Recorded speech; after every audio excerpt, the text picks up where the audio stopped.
रीता कहती है, माँ मुझे पहले उसकी तस्वीर दिखाओ, फिर मैं फैसला करूंगी हाँ या नहीं का। माँ ने रीता की तरफ देखा, अच्छा हम तुम्हारे लिए कोई अच्छा लड़का नहीं देखेंगे। रीता गुस्से में बोली, माँ बस लड़का देखना है, मुझे उसकी तस्वीर मंगवा ले या लड़के को यहीं बुला ले।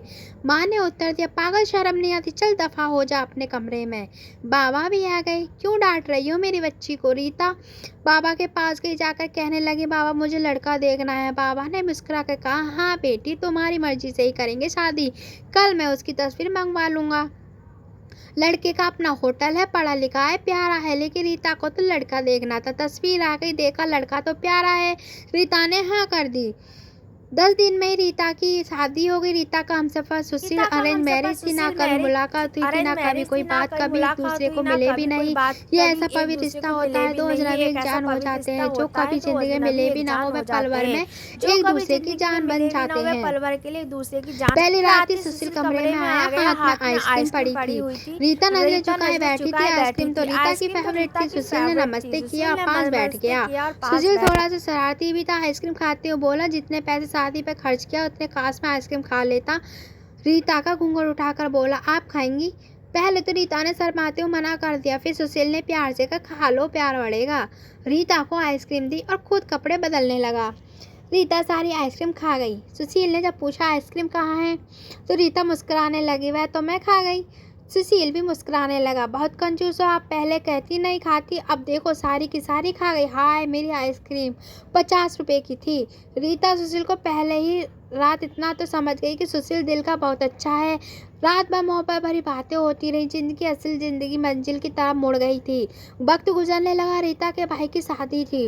रीता 4 महीने की प्रेग्नेंट भी थी। रीता ने सुशील से कहा, मुझे भाई की शादी में जाना है। सुशील ने रीता के पास बैठकर बोला, रीता डॉक्टर ने आपको लंबी यात्रा करने से मना किया है, इसलिए मैं कोई रिस्क नहीं लेना चाहता। मैं नहीं इजाज़त दे सकता शादी में जाने की। रीता को बहुत गुस्सा है। उसने कहा, सुशील आप पागल तो नहीं हो गए हो? मेरे भाई की शादी और आप मुझे जाने से मना कर रहे हो? आप मुझे कार में छोड़कर आराम से आ जाना। सुशील ने रीता का हाथ पकड़ के बोला, रीता क्यों बेकार की जिद करती हो? डॉक्टर ने यात्रा करने से मना किया है, मैं नहीं जाने दे सकता तुमको। तुम लापरवाह हो जाती हो और मैं तुमको किसी और के भरोसे नहीं छोड़ सकता। इतना कहकर सुशील कमरे से बाहर चला गया। रीता रोने लगी। उसने अपनी माँ को फ़ोन किया और बोला कि सुशील मना कर रहा है। माँ ने समझाया, अगर वो मना कर रहा है तो मत आओ। लेकिन रीता की भाभी और भाई जिद करने लगी, क्यों नहीं आने दे रहा सुशील हमारी बहन को? वो रात में रीता के घर आए। सुशील भी उस टाइम घर ही था। वो बोलने लगे कि मेहंदी है, 3 दिन की बात है, हम रीता को लेने आए हैं। सुशील ने रीता की तरफ देखा, रीता मैंने क्या कहा था तुमसे? रीता ने नजर झुका लिया, कमरे में चली गई। सुशील को गुस्सा तो बहुत था, लेकिन सब्र कर लिया। 1000 रुपये जेब से निकाले, रीता को दिया और बोला, यह कुछ पैसे रख लो, बाकी और चाहिए तो ले लेना, मैं आऊँगा कल। रीता बहुत खुश थी। सुशील ने अपने सीने से लगाए रीता को बोला, अपना ख्याल रखना। रीता फिर शादी में चली गई। मेहंदी की रात रीता की बुआ की लड़की भी आई हुई थी। दोनों साथ में खूब डांस किया। बारात वाले दिन जब भाई की बारात लड़की वालों के घर पहुंची तो बारिश हो रही थी। गली में काफ़ी कीचड़ थी। रीता का पाँव फिसला और वो गिर गई। गिरते उसके पेट में दर्द होने लगा। रीता जोर जोर से रोने लगी। जल्दी से रीता को अस्पताल ले जाया गया। रीता दर्द से चिल्ला रही थी। जब सुशील को रीता के बारे में पता चला तो सुशील घबरा गया। वह जल्दी से अस्पताल पहुंचा। डॉक्टर रीता को इमरजेंसी वार्ड में ले गए थे। सुशील बहुत परेशान था। उसके दिल की धड़कन बेकाबू थी और जुआ पे ईश्वर का जाप था। बाकी सब लोग शादी की खुशियों में मगन थे, लेकिन यहाँ सुशील परेशान खड़ा था। कुछ देर बाद डॉक्टर कमरे से बाहर आए। उन्होंने सॉरी कहते हुए बताया, आपका बच्चा मर चुका है। सुशील बेजान ऐसा होकर कुर्सी पर बैठ गया। फिर बहुत कोशिश करके जल्दी से वार्ड में गया। रीता रो रही थी और सुशील को देखकर मुंह मोड़ लिया। सुशील पास में बैठ गया और सर पर हाथ फेरने लगा। अच्छा चल चुप हो मेरी जान, रोना बंद कर, बस ऊपर वाले की मर्जी थी। रीता फूट फूट कर रोने लगी और बोल रही थी, सुशील मुझे माफ़ कर दो, मुझसे गलती हो गई। सुशील ने आंसू से भीगी हुई पलकों को चूम लिया। अरे बस बस मेरी जान, रोते नहीं है, बस ऊपर वाले की मर्जी थी, चुप हो जाओ। रीता खुद को गुनहगार समझ रही थी। सुशीला रीता को लेकर घर चला गया। शादी खत्म हुई, सब घर आ गए तो रीता का हाल पूछने लगे। रीता खुद पर इल्ज़ाम दे रही थी कि और बोल रही थी मुझे रोका था सुशील ने माँ, लेकिन मैं जिद करती रही, शादी में जाना है। अगर मैं उनकी बात मान ली होती तो आज शायद मैं अपना बच्चा ना खोती। सुशील समझ रहा था रीता दिल में खुद को कसूरवार ठहरा रही है, इसलिए सुशील प्यार से समझाता रहा रीता को, अरे पागल खुद को परेशान ना कर, ऊपर वाले की मर्जी थी ना, ऊपर वाले ने चाहा तो हमें फिर से औलाद जरूर देगा।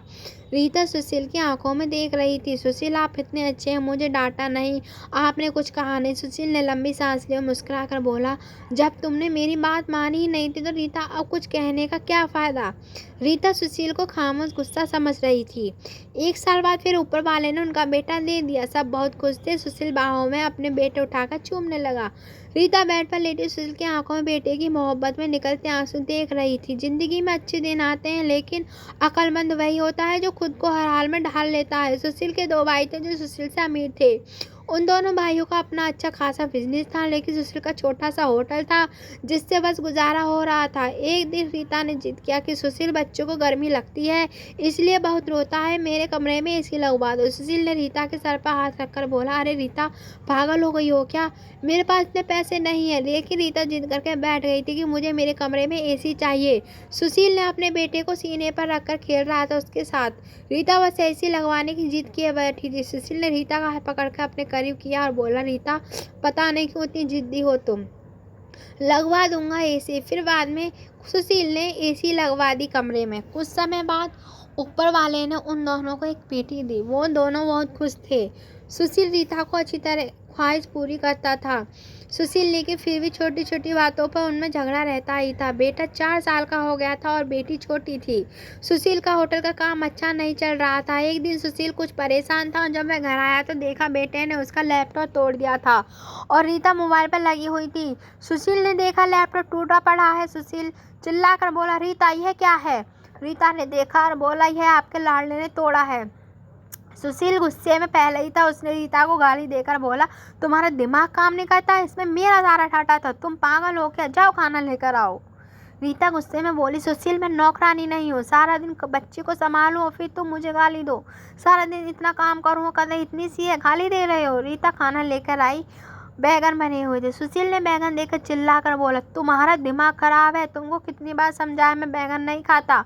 सुशील ने खाना उठाकर फेंक दिया, उठकर बाहर चला गया। इतने में बेटे ने कांच का गिलास तोड़ दिया और उसके हाथ पर लग गया। उसके हाथ से काफ़ी खून बहने लगा था। रीता ने बेटे को 1-2 थप्पड़ लगा दिया और बोलने लगी, बहुत तंग आ गई हूँ मैं तुम बाप बेटे से। बेटे को उठाकर कमरे में ले गई और रोने लगी, साथ ही गुस्से में बोल रही थी, 5 साल हो गए इस इंसान के साथ, मेरी कदर ही नहीं है। इसके बाद बेटे के जख्म पर मरहम लगाने लगी। रात भर सुशील घर ना आया। रीता ने फ़ोन करके ना पूछा। रीता ने अपनी माँ को बताया, सुशील आजकल ना खर्चा दे रहा है, ना अच्छे से बात करता है, गालियाँ देता है। माँ ने कहा, अच्छा हम उससे बात करते हैं। सुशील को महसूस हुआ कि रीता के साथ उसने अच्छा नहीं किया। उसने सोचा कि घर चलकर रीता से माफ़ी मांग लेता हूँ, लेकिन जब वो घर पहुंचा तो उसने देखा कि घर में रीता के माँ बाप चाचा सब आकर बैठे हुए थे। सुशील ने रीता की तरफ देखा। रीता खामोश रही। उसने सबको नमस्ते किया। उसके बाद बात शुरू हो गई। माँ चिल्लाकर बोली, क्यों बेटा तुम खर्चा नहीं देते हो रीता को, क्यों गालियाँ देते हो। सुशील ने गुस्से से कहा, इसको सब कुछ देता हूँ, यह बस तमाशा लगाना चाहती है। रीता भी गुस्से में थी। वह भी गुस्से में बोली, क्या देते हो, महीने में 10,000 देते हो, जिसका दोनों बच्चों का दूध भी पूरा नहीं होता, एहसान करते हो मुझ पर, तुम्हारे बच्चों का खर्च करती हूँ। वह इतनी बढ़ गई कि सबके सामने सुशील ने रीता को थप्पड़ मार दिया।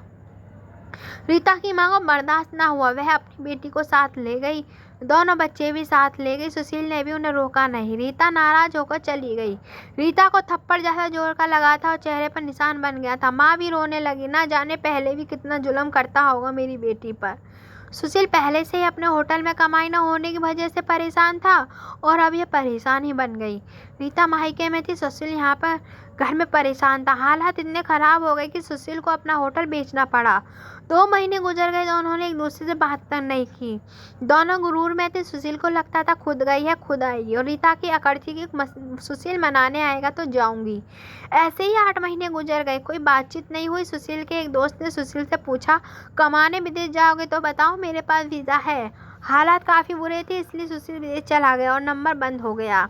साल गुजर गया, दोनों ने एक दूसरे से कोई बात नहीं की। रीता अपने भाई से ज़रूरत का खर्च लेती थी, लेकिन भाई भी कब तक खर्च देता, उसका खर्च भी था।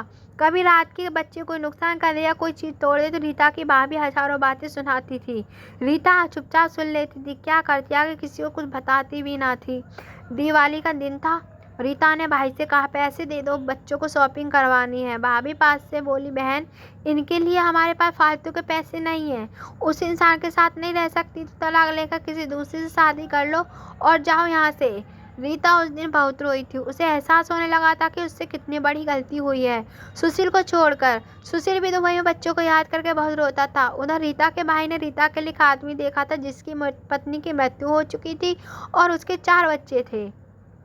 सुशील सोच रहा था कि गीता तो मासूम सी है, थोड़े से गुस्से पर नाराज हो जाती है, मैं खुद ही उससे माफ़ी मांग लूँगा अपनी जान से। वह टिकट करवा कर हिंदुस्तान वापस आ गया। रीता तो रो रो कर भगवान से अपनी गलती की माफ़ी मांग रही थी, हे ऊपर वाले मुझे माफ़ कर दे, मुझे मेरा सुशील वापस कर दे। रीता रात भर रोती रही और सुबह जब वह बेटे को स्नान करवा रही थी कि दरवाजे पर घंटी बजी। भाभी ने दरवाज़ा खोला तो सामने देखा सुशील खड़ा था। रीता की नज़र पड़ी सुशील पर। रीता नंगे पांव दौड़ती हुई जाकर सुशील के सीने से जा लगी और जोर जोर से रोने लगी। बोली, सुशील बहुत प्यार करती हूँ तुमसे। और सुशील के पांव पकड़ लिए, माफ़ कर दो सुशील मुझे। रीता सुशील के साथ घर वापस आ गई। दोनों खुशी से सब बातें भुलाकर जीने लगे, लेकिन वह इस समाज को इतना बता गई कि जज्बात में जुदा हो जाना बहुत आसान है, लेकिन जुदा होकर जीना बहुत मुश्किल है। जो दर्द एक हमसफ़र महसूस कर सकता है वह कोई नहीं कर समझ सकता। तलाक लेकर ज़िंदगी बर्बाद न करें, सब वक्त के साथ बदल जाता है। हाँ, अगर नहीं बदलता वह है हमसफ़र। अगर कोई नाराज़ है या घमंड में है तो उसको मना लो, इससे पहले कि फिर देर हो जाए। अगर मेरी कहानी किसी एक के भी दिल में घर कर गई हो तो मेरा मकसद पूरा हो जाएगा। आजकल छोटी छोटी बातों पर घर उजड़ रहे हैं, अगर थोड़ी बर्दाश्त कर लें तो ऐसे घर ना उजड़ें। अगर आपको आज की वीडियो पसंद आई हो तो प्लीज़ लाइक करें, कमेंट करें, सपोर्ट करें ज़्यादा से ज़्यादा। Thank you so much for watching this video.